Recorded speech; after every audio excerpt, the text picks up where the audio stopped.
or the next 6 months. They had the thing that I needed. And then,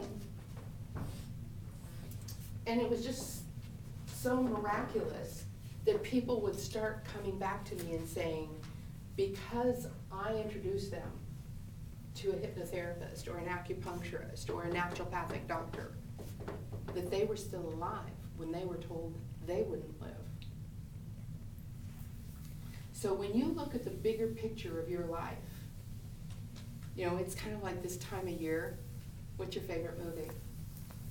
It's a Wonderful Life, right? Isn't it? It's got to be everybody's all-time favorite movie, because it really is so poignant. It brings us back to that point of knowing we don't even recognize the people that we interact with or the people that we touch along the way. And I hear stories from people years later. I was in a restaurant with a new client over in Walnut Creek, and this young woman was our waitress.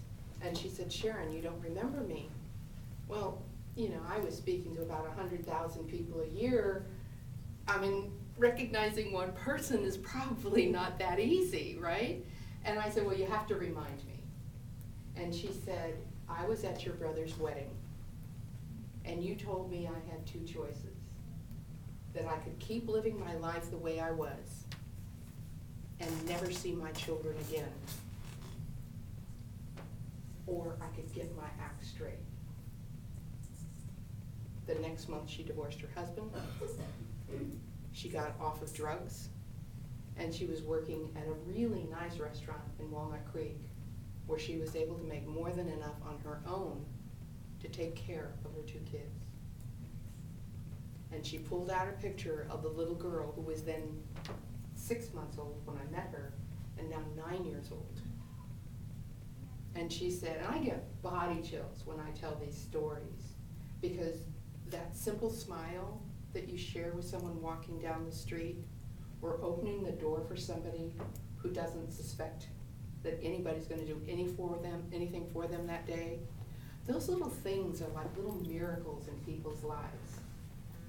And I think that we all have a responsibility to the world that we live in. How do we make it a better place? What is it that we can do to make somebody else feel a little bit better about their lives? I bet every person you meet has a smile on their face just because of your personality, right? And the fact that you're daring enough to be who you are. And most people hide behind what they think other people think they should be. They want to fit. How many of you work in corporate jobs or ever have, right?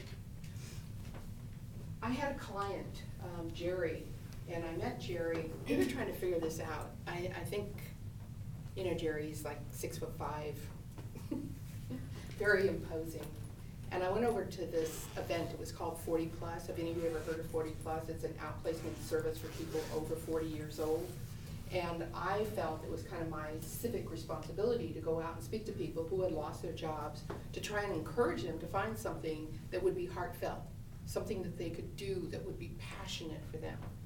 And so Jerry greets me at the door, and we go up the stairs. It was 8 o'clock at night, which is not a fun time to start, because I knew I wouldn't be on until 9 o'clock at night. And these were all unemployed people, so there was no reason in the world to be that late. But, you know, it's like, okay, you just kind of roll with it. And we go into a room that was half this size, and there were 35 people in the room. And I was backed up against the window, and there were people sitting at my feet. And frankly, that's not a good way to be able to speak. A little claustrophobic. I literally could not move a foot either way. I was kind of stuck right where I was. So I was so nervous about not having the space, not having the ability to move around, that I ended up forgetting all my stories. And I've got lots of great stories. I have stories that appeal to almost any audience that will help them feel more comfortable about who they are. Couldn't remember stories, but all these things about health issues kept coming up, and I couldn't figure out why. So I was done, and this man came up to me afterwards, and he said, you know, you were talking to me personally. And that was the first time that I actually recognized that a lot of times when I'm speaking, I don't know what I'm going to be saying, but whatever I'm saying is right for someone or maybe multiple people because it's what they needed to hear at the time. So Jerry was a little, if I say indifferent, I'm being very kind. He didn't really like me, and we never figured out why, but he didn't like me. And 3 years later, he comes into my Elite Leads business development group. And that's where I met Ruby. She was actually one of my clients. And he came in and he sat down at the meeting and his feet crossed straight out. You know, he had nowhere like under the table he could hide his feet. So he just, you know, legs straight out, arms crossed the entire meeting, all the body language that said he's not engaged. And I walked up to him and I said, thank you for coming. I really appreciate it. And he reaches in his pocket and he hands me a check for $500 because that's what members paid me. I was so surprised. He had made up his mind before he even went that he had to work with me even though he didn't like me. He knew I had something that he needed. Come on in. So a year later, because I teach sales training based on personality and facial recognition techniques, and I teach speaking so people can get out into the community and talk about the things that they're passionate about so that they can actually enjoy what they're doing and meet more people who can then become clients. And I teach people how to write and get published and have six-figure incomes. So Jerry was coming to my speaking classes and he was so proud of himself. He comes in a year later and he's got his one sheet, which is like your picture and what you talk about, your contact information, so that people who are going to book you for speaking know why they would want to book you for a speaking engagement. And he was so excited.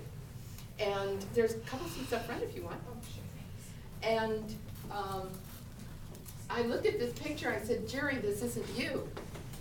And he said, what do you mean? And he says, I really like this. And I said, but this is too stoic. This is not approachable. This picture doesn't represent who you truly are. And he thought about it, and he said, well, that's my smile. And it was like the, you know, I mean, that's pretty bad, right? But people who don't know how to smile from the heart. And I said, I want you to remember when your daughter was 4 years old and you had been gone all day, and you open the front door and you put your briefcase down, and your daughter runs full speed ahead and jumps into your arms, and he just beamed. And I said, that's the smile I want to see on your picture. The next month, he came to the meeting, and he said, my wife, Dorothy, said I have to thank you.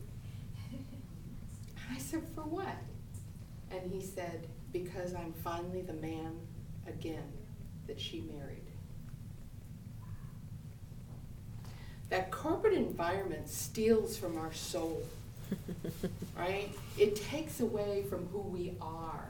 It robs us from being free to be who we are truly meant to be. Right? Because you have to protect yourself in corporate life. I worked for 8.5 years for a company called CompuGraphic in Hayward. It was owned by Agfa Gavard, who owned, or Bear Aspirin owned Agfa Gavard. So it was a